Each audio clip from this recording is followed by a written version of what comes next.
let's talk about a wide receiver who might come through the Pittsburgh Steelers, who was floated out here earlier today by good old Andrew Filipponi in 93.7 The Fan, a guy who continues to, if we're going to be honest, like, give us a little bit when you need a little bit. You know what I mean? When you need a little bit, Andrew Filipponi, he gives us a little bit. He tweeted this out today. If the Steelers and TJ Watt can't come to an agreement on a new deal in the next month, which would be August 9th, would you consider this trade? TJ Watt to the Lions for wide receiver Jameson Williams, a 2026 second-round pick, and a 2027 third-round pick. Now, I want to pull up Jameson Williams' stats, and at 24 years old, just turned 24, he's coming off his first 1,000-yard season with 7 touchdowns this year. Would you do it? Would you pull the trigger? Obviously, we'll have the conversation of how it's not going to happen afterwards. I want the general answer of, would you do it if the Lions called the Steelers today and said, we'll give you Jameson Williams a second this year and a third next year for TJ Watt? Would you say yes or would you say no? I'd say no, but I'd say we're in the ballpark. And the reason why is because a player like Jameson Williams is in the Steelers offense right now, in my opinion, would be well suited to be the number 2 wide receiver.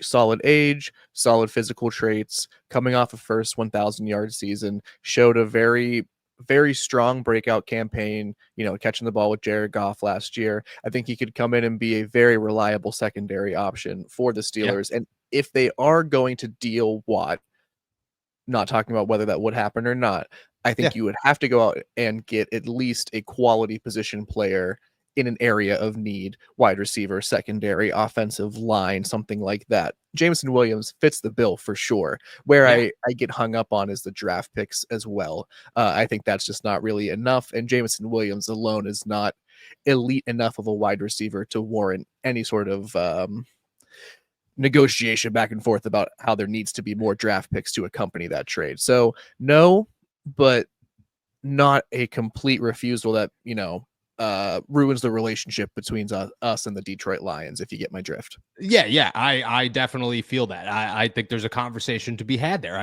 I like Jameson Williams. I think he's a good draft pick. I've heard really good things about him. There's like the whole got arrested like one time for driving around or something with a gun, I think, which is never good. You never want that. But I've spoken to people in Detroit who have really good things to say about Jameson. One of the best things that I've been told about when it comes to Jameson Williams is the fact that this dude just goes into downtown Detroit and hangs out with people.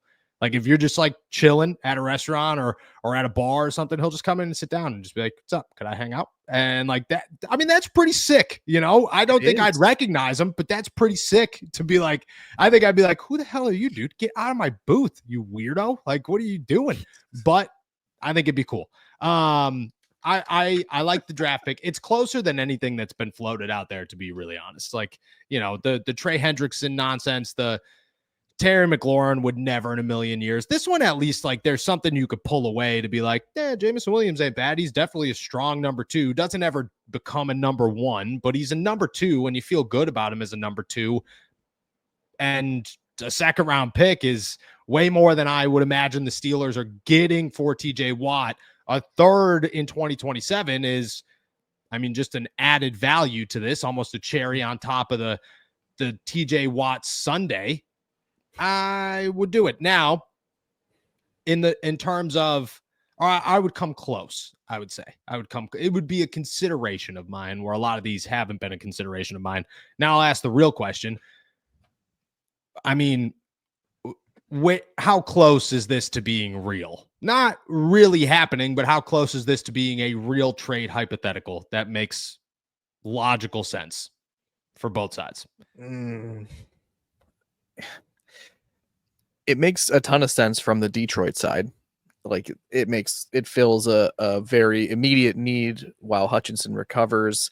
It makes them the scariest sort of defensive front in the NFL when Hutchinson is 100%.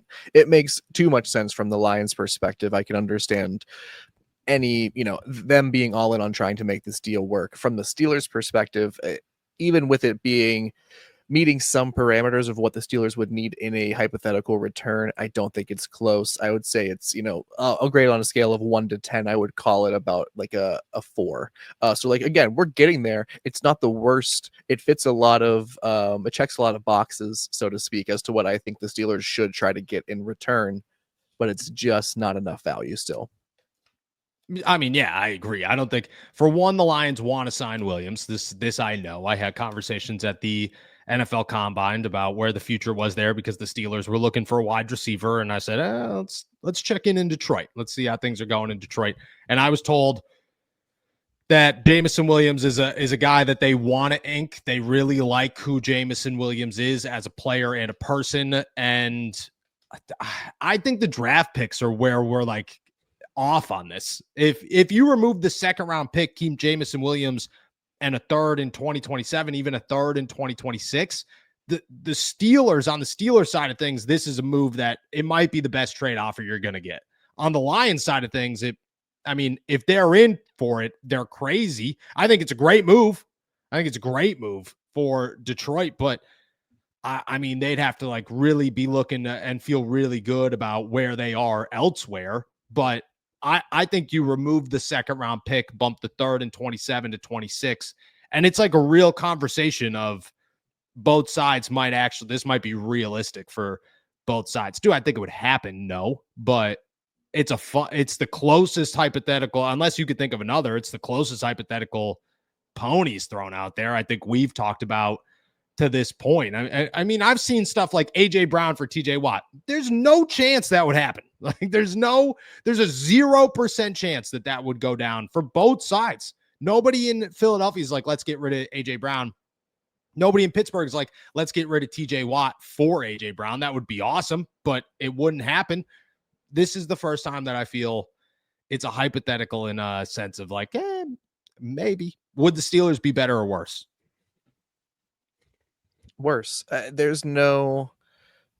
Okay, that would be too much of a generalization. There's about 3 to 7 scenarios where the Steelers trade TJ Watt and get better. This is still not one of them.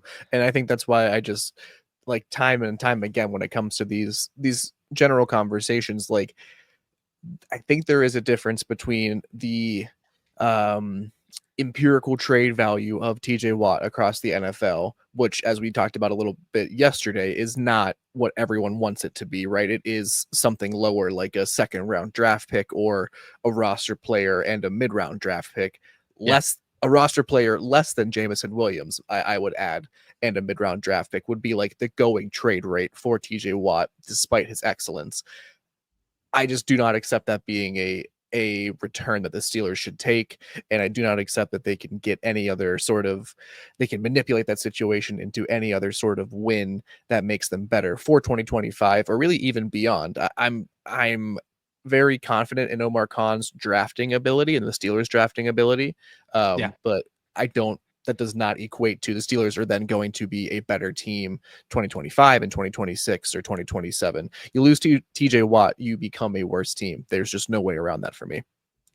I agree. Look at the NFL made that very clear today. Did you see the ESPN list where TJ Watt was ranked number 2 behind Myles Garrett? And to be honest with you, in any other offseason, I'd say ESPN and all the NFL executives get off, just knock it off with the Myles Garrett propaganda here. Okay. But this offseason, I'm going to make it very clear. My message is very simple.